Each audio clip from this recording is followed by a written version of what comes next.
Hello there, sleepy friend. We post new videos every week. Now, let me tell you something extraordinary that happened long, long ago. Close your eyes now, and let me tell you a story from long ago. A story so strange and mysterious that even today, more than 500 years later, we still wonder what really happened in those summer days of 1518. We're at Strasbourg, not the bustling French city you might know today, but a medieval town nestled along the Rhine River, part of the Holy Roman Empire. The year was 1518, and the world was changing. The Renaissance was blooming. New ideas were spreading. Still, this was a time where people lived close to the edge of survival. Famines were common, disease was ever present, and strange occurrences were often seen as signs from God, either blessings or punishments for the sins of humanity. The people of Strasbourg had endured much in recent years. Harvests had been poor, grain was expensive, and many families struggled to put food on their tables. It was in this setting, on a warm July day in 1518, that something extraordinary began to unfold. The story begins with a woman whose name has echoed through history, Frau. On that July day, she stepped out of her house into the narrow street where she lived. What happened next would set in motion one of history's most bizarre and mysterious events. Without warning, without music, without any apparent reason, Frau began to dance. But this was not the joyful dancing of a festival or celebration. This was something else entirely. A frantic, desperate, uncontrollable movement that seemed to possess her completely. She danced with an intensity that was frightening to behold. Her movements were wild and erratic, as if some invisible force was compelling her body to move against her will. Hour after hour, she continued to dance. Her husband came to her, pleading with her to stop, trying to take her by the arms and lead her inside. But she could not stop. She would not stop. The dance had claimed her, and she was powerless against it. Neighbors gathered to watch this strange spectacle. At first, some may have thought it was some kind of joke or performance, but as the hours turned into a full day, and then another, concern grew into genuine alarm. This was no ordinary dance. This was something unnatural, something terrifying. For 3 days straight, Frau danced. She danced until her feet were raw and bleeding. She danced until she collapsed from exhaustion, only to rise and begin dancing again. Witnesses reported that even when she seemed to lose consciousness, her body continued to move, as if the dance had a life of its own. By the third day, her condition was so severe that her family and neighbors decided she needed divine intervention. They carried her, still dancing, to the shrine of St. Vitus in the nearby town of Saverne, hoping that the saint's intercession might break whatever spell had been cast upon her. St. Vitus, you see, was believed to protect against a condition known as St. Vitus's dance, what we might today recognize as a neurological disorder. The people of that time believed that dancing manias were often supernatural in origin, and that only prayer and pilgrimage could provide a cure. But Frau's story was just the beginning.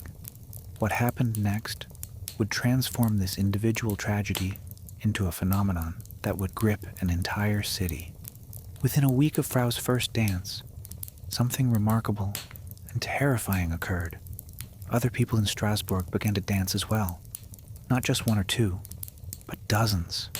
Men and women, young and old, from different neighborhoods and different social classes, all suddenly seized by the same uncontrollable urge to dance. It was as if the dancing was contagious, spreading from person to person like a plague. One witness might see Frau's desperate movements and suddenly feel their own feet begin to move.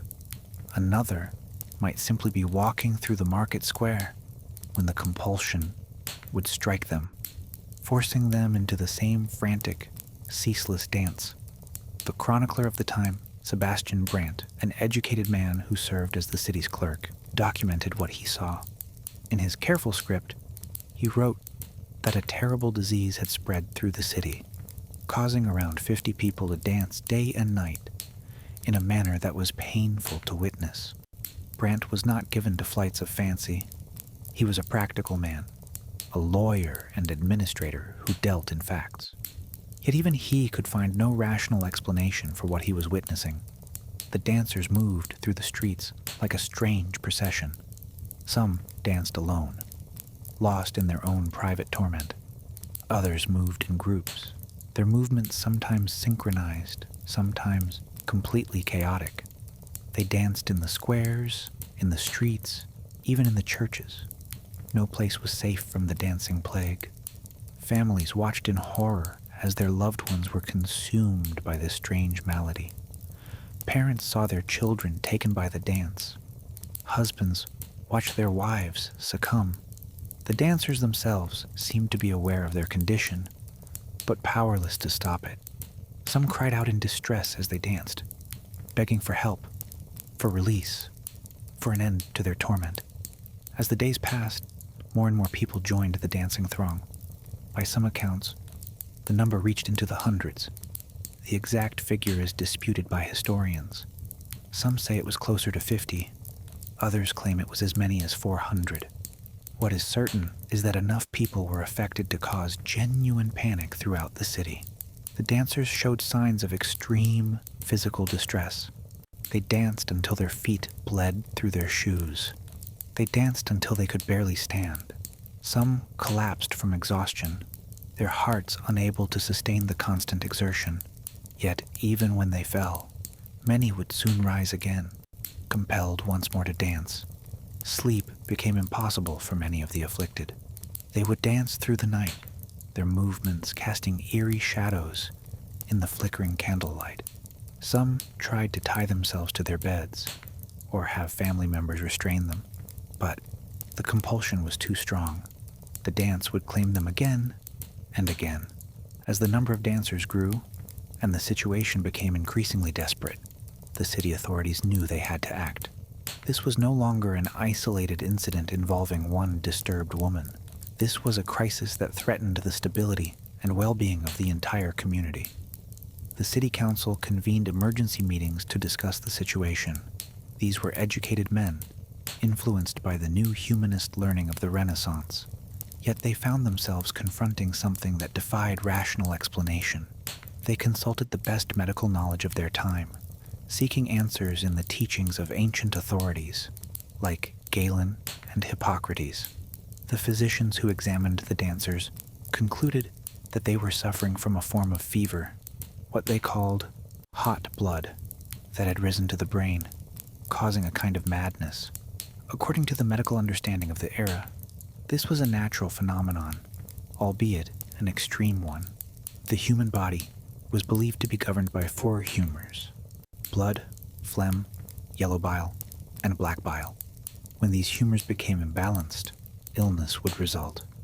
In this case, the doctors theorized, an excess of hot blood had created a fever that manifested as uncontrollable dancing.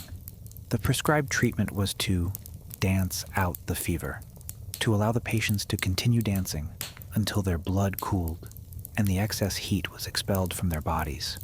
This diagnosis led to one of the most extraordinary decisions in medical history. Rather than trying to stop the dancing, the city authorities decided to encourage it. They reasoned that if dancing was the cure, then the dancers should be given every opportunity to dance themselves back to health. The city council commissioned the construction of a large wooden stage in one of the public squares. Professional musicians were hired to provide musical accompaniment, believing that proper rhythm and melody would help the dancers expel the fever more effectively. They even brought in professional dancers to help guide the afflicted through their movements. It was a sight unlike anything ever seen before or since.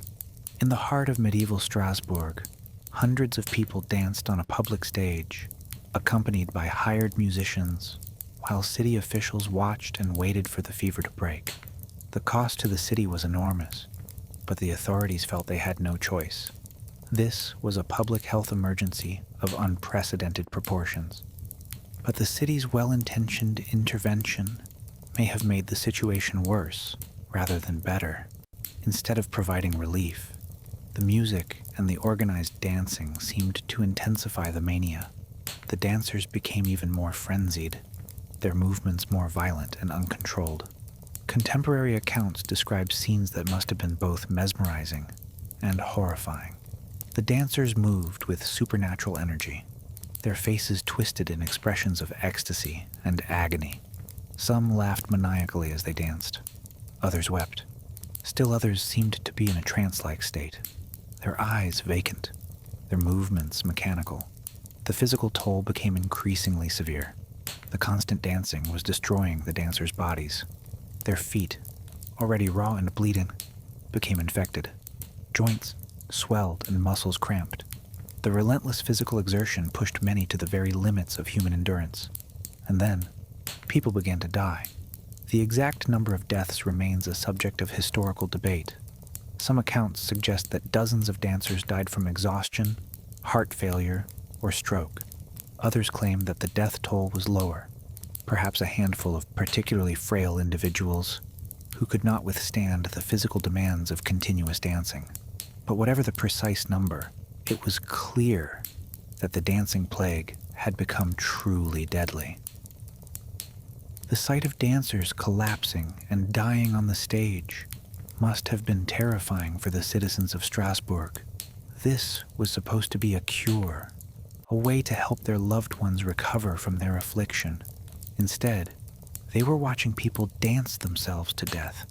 One of the most haunting aspects of the dancing plague was the apparent inability of the dancers to stop, even when they were clearly dying.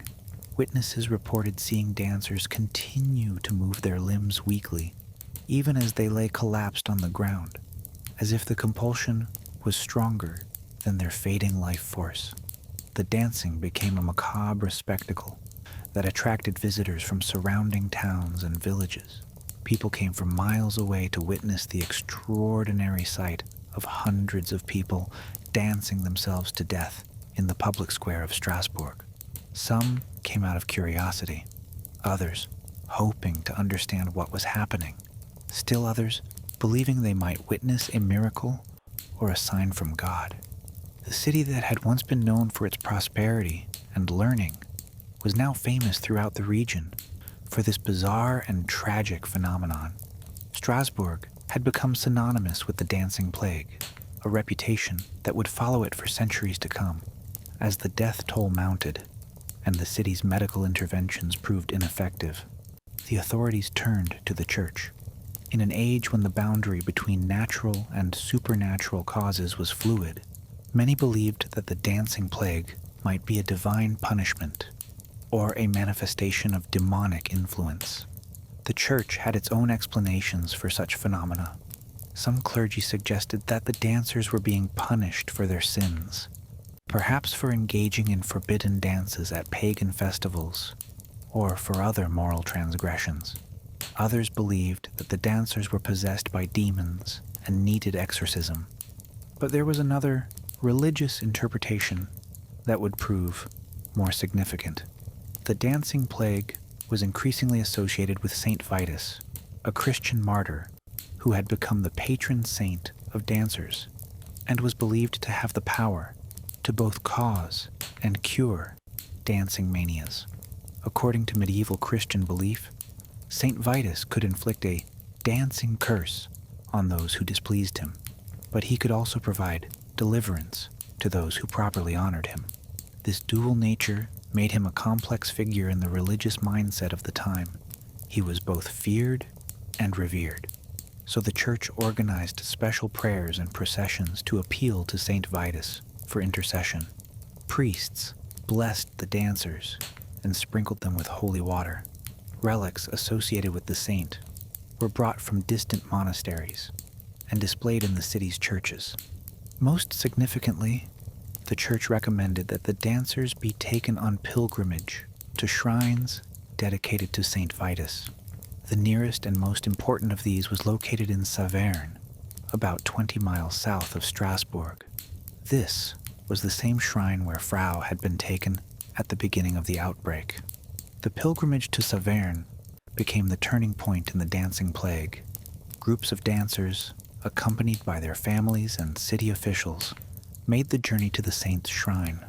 There, they prayed for deliverance, made offerings, and participated in religious ceremonies designed to break the dancing curse. Remarkably, the pilgrimage seemed to work. Many of the dancers who made the journey to Saverne found that their compulsion to dance began to fade.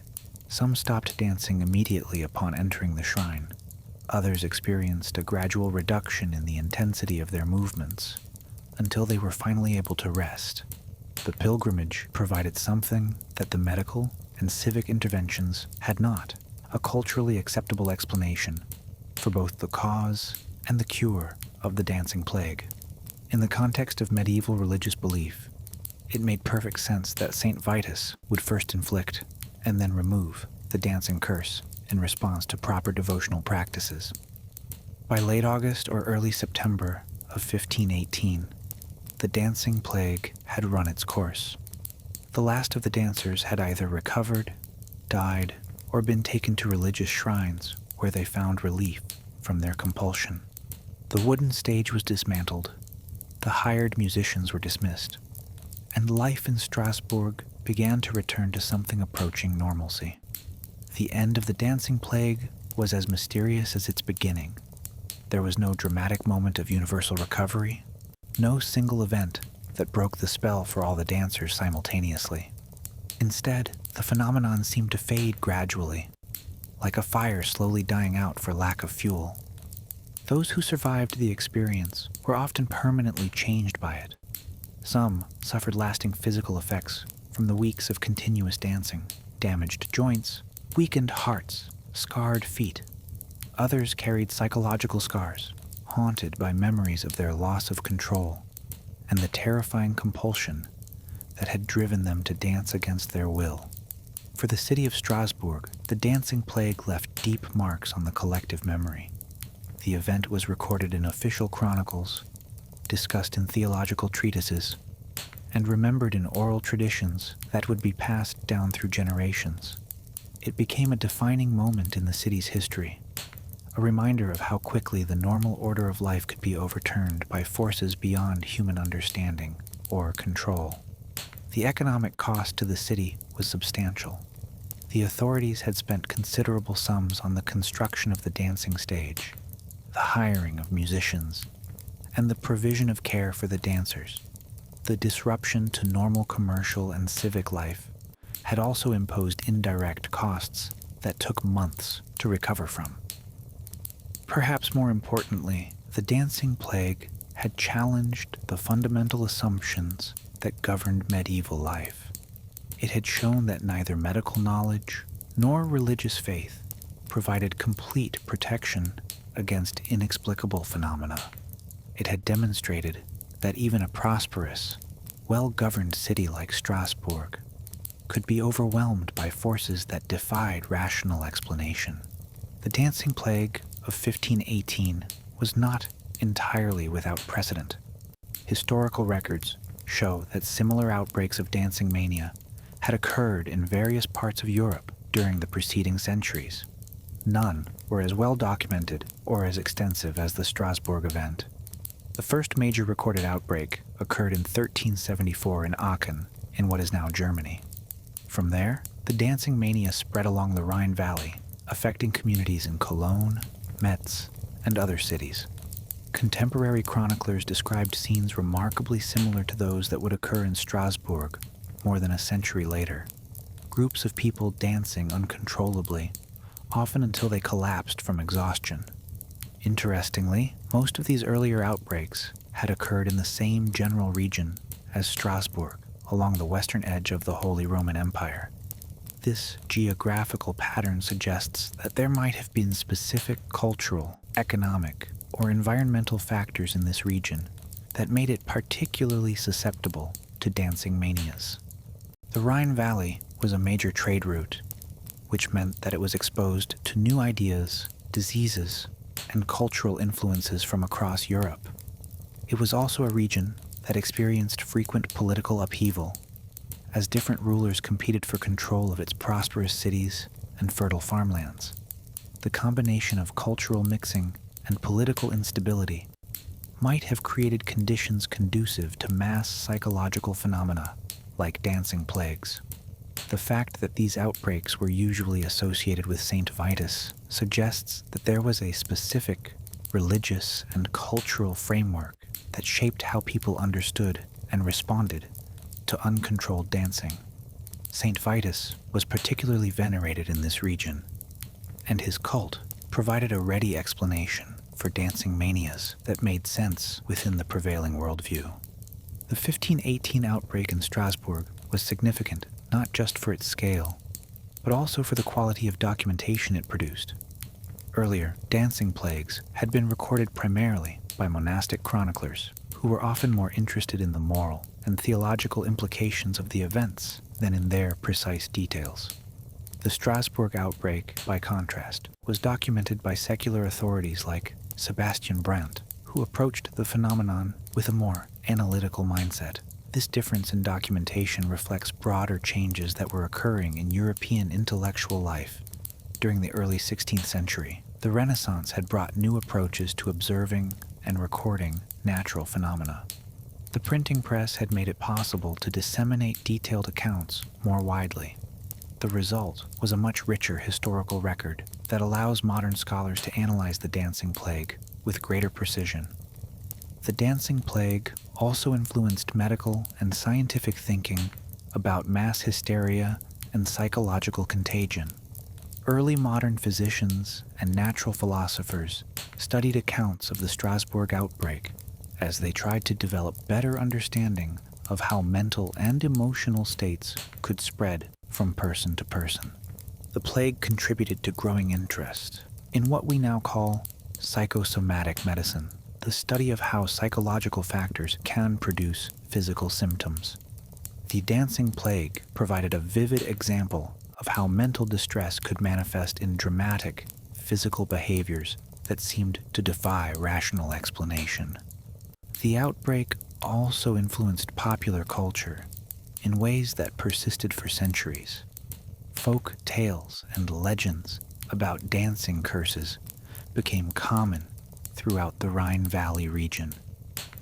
These stories often featured elements borrowed from the Strasbourg event. Innocent people suddenly compelled to dance, communities struggling to help their afflicted neighbors, and pilgrimages to saints' shrines providing miraculous cures. The dancing plague became a symbol of the fragility of social order and the power of mass psychological phenomena. It represented the fear that normal life could be suddenly disrupted by forces beyond human control or understanding. This symbolism would prove particularly resonant during later periods of social upheaval and uncertainty.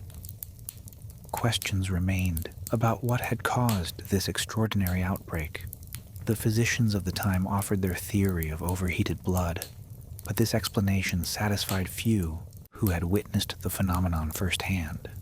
Modern historians and medical experts have proposed various theories to explain the dancing plague of 1518. Each theory attempts to provide a rational, scientific explanation for what medieval chroniclers could only describe in terms of fever, divine punishment, or demonic possession. One of the most frequently cited theories is ergot poisoning. Ergot is a fungus that grows on grains, particularly rye, which was a staple food in medieval Europe. Ergot is the natural source of the chemical compounds used to create the modern drug LSD. When ergot is consumed in large quantities, it can cause a condition called ergotism, which produces symptoms that might include hallucinations, muscle spasms, and convulsive movements that could be mistaken for dancing. The theory suggests that a contaminated batch of rye might have been consumed by many people in Strasbourg, leading to mass ergot poisoning. The symptoms of ergotism can last for days or weeks, which would explain the prolonged nature of the dancing plague. The theory also accounts for why the outbreak was geographically concentrated and why it eventually subsided. However, the ergot theory has its limitations. Ergotism typically produces a burning sensation in the extremities, and often leads to gangrene, symptoms that are not reported in contemporary accounts of the dancing plague. Moreover, ergot poisoning would likely have affected people randomly based on their consumption of contaminated grain, rather than spreading in the apparently contagious manner described by witnesses. Another theory focuses on mass psychogenic illness, also known as mass hysteria. This psychological phenomenon occurs when groups of people develop similar physical symptoms with no identifiable physical cause. The symptoms are real and distressing to those who experience them, but they originate from psychological rather than physiological factors. Mass psychogenic illness often occurs in situations of high stress and social tension. The conditions in Strasbourg in 1518 were certainly conducive to such stress. The city had experienced poor harvests, economic hardship, and social upheaval. The population was struggling with hunger, poverty, and uncertainty about the future. In this context, Frau's initial dancing episode might have served as a trigger for a mass psychological response. Seeing her desperate, uncontrolled movements could have induced a similar response in others who were already psychologically vulnerable due to the stressful conditions of their lives. The psychogenic illness theory helps explain several aspects of the dancing plague that other theories struggle to address. It accounts for the apparently contagious nature of the outbreak, the way it spread from person to person through observation and suggestion. It also explains why the pilgrimage to Saverne was so effective. The religious ritual provided a culturally meaningful way for the sufferers to recover their sense of control and end their symptoms.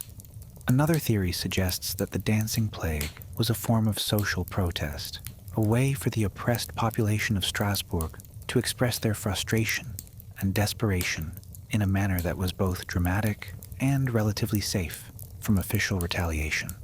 By framing their behavior as an uncontrollable affliction, the dancers could voice their discontent without being accused of sedition or rebellion. This theory gains some support from the fact that the dancing plague occurred during a period of significant social and economic stress in Strasbourg. The traditional social order was being challenged by new ideas from the Renaissance and the early stirrings of religious reform.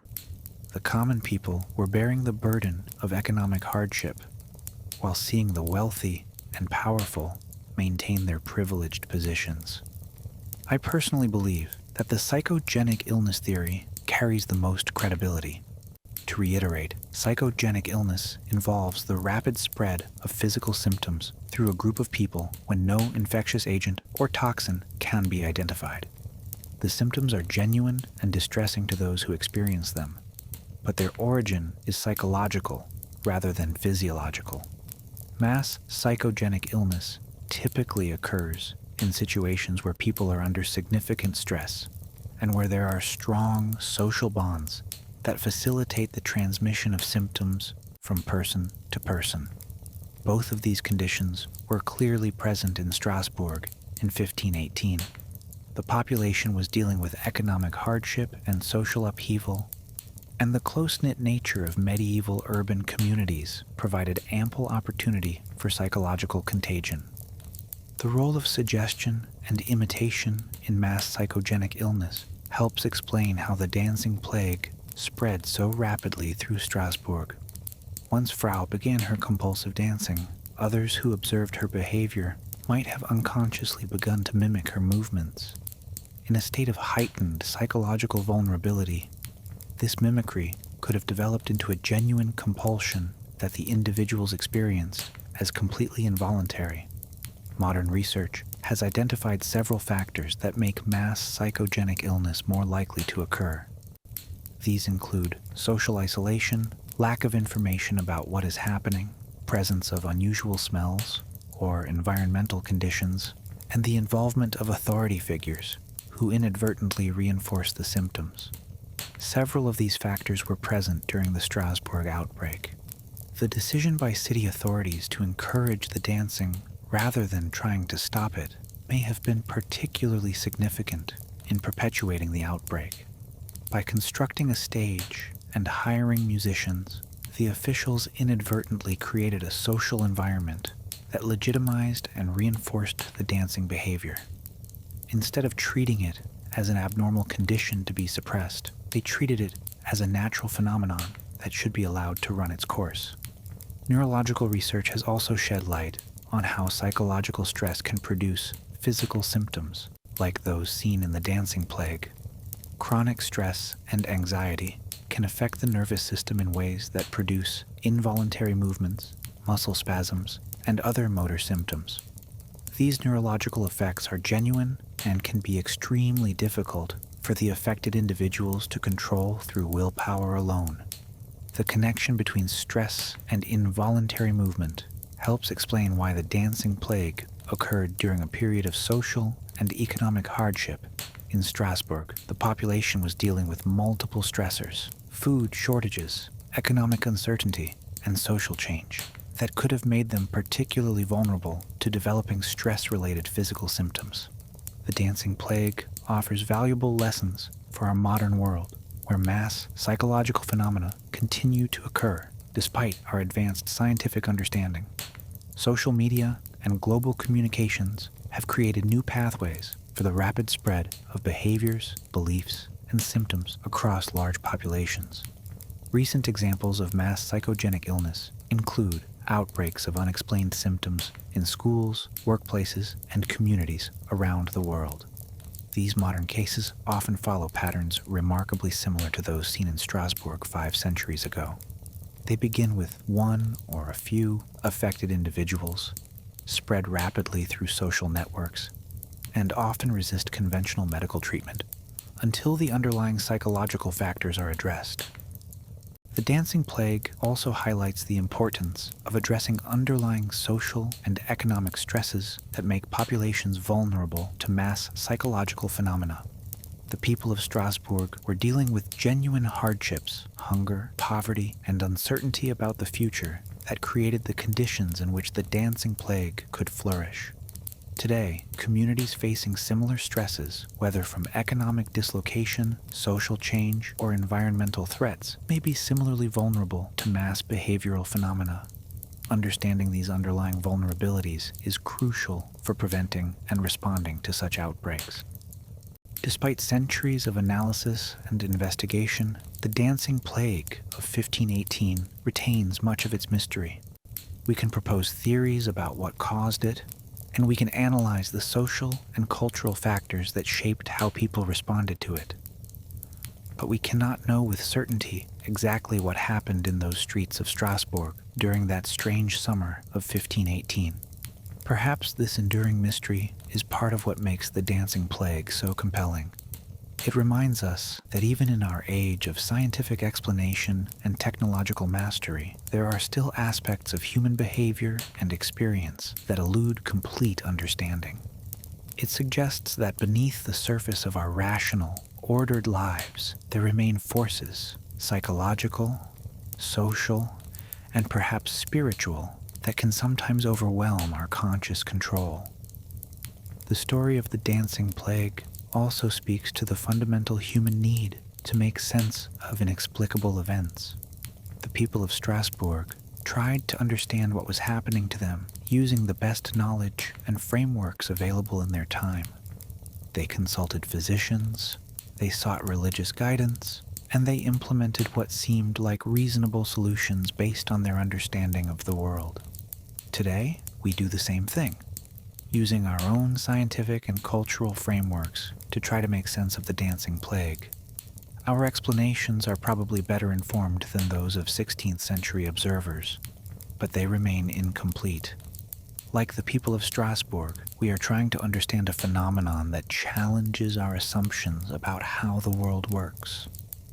Putting that aside, as you drift towards sleep, let your mind wander back to those cobblestone streets of Strasbourg, now quiet after the storm of dancing has passed. The wooden stage has been dismantled, the hired musicians have returned to their homes, and the city is slowly healing from its strange ordeal. Frau, whose desperate dance began it all, has found peace at last. whether through divine intervention at the shrine of Saint Vitus, through the natural course of whatever afflicted her, or simply through exhaustion, her feet have finally stopped their compulsive movement. She sleeps now, as do the other survivors of the dancing plague. Rest now, and let the story of the dancing plague remind you that life is full of mysteries, both beautiful and strange. Some questions may never be answered, some dances may never be fully understood. But in the morning, the sun will rise again over the Rhine, and life will continue its eternal rhythm.